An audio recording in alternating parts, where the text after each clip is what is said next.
Coming up first is 1L. I abandoned my daughter. And no, not in a picnic basket on some stranger's front stoop sense. More like that bitten off more than I can chew kind of thing.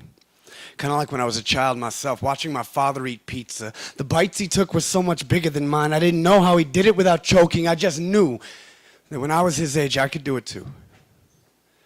2 years into a marriage, I should have had the foresight to avoid. I found myself choking on the idea of failing as a father. And I say a lot of silly things to try and alleviate blame that can only be mine. Things like I was so young. Or the girl I was with was a cheater, so to keep her away from my heart, I went on the run with it, or I wasn't ready for the responsibility. That last one's true. I wasn't ready for a lot of responsibilities. Not ready to see that at 15, I was far from ready to be a daddy, let alone a father.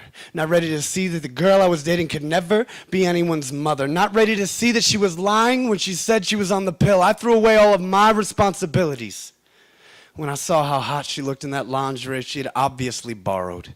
Lacy top hung off her shoulder slightly to the right like a holster. That night changed both our lives. And I've come to terms with the choices I've made and make, and I realize that a lot of them have been mistakes. But admitting them doesn't mean that I'm proud.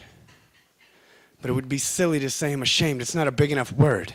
It should have 140 syllables, so every time I exhale, I can breathe it out in a sonnet and leave 2,721,921, 22, 23 post-it notes from this very spot to Rockford, Illinois, saying I'm sorry. I'm so sorry if I thought it would be enough. But it can never be enough.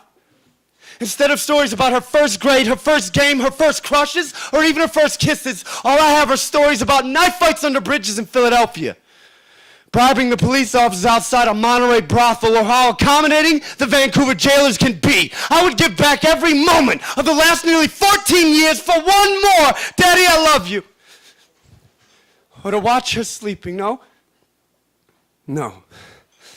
If I can pick, please let her be dreaming. So I can see those long eyelashes fluttering, hoping inside there's only cotton candy clouds that won't rot her teeth, just leave a sweet taste in her mouth, and not the bitter one she gets when anyone asks about her father.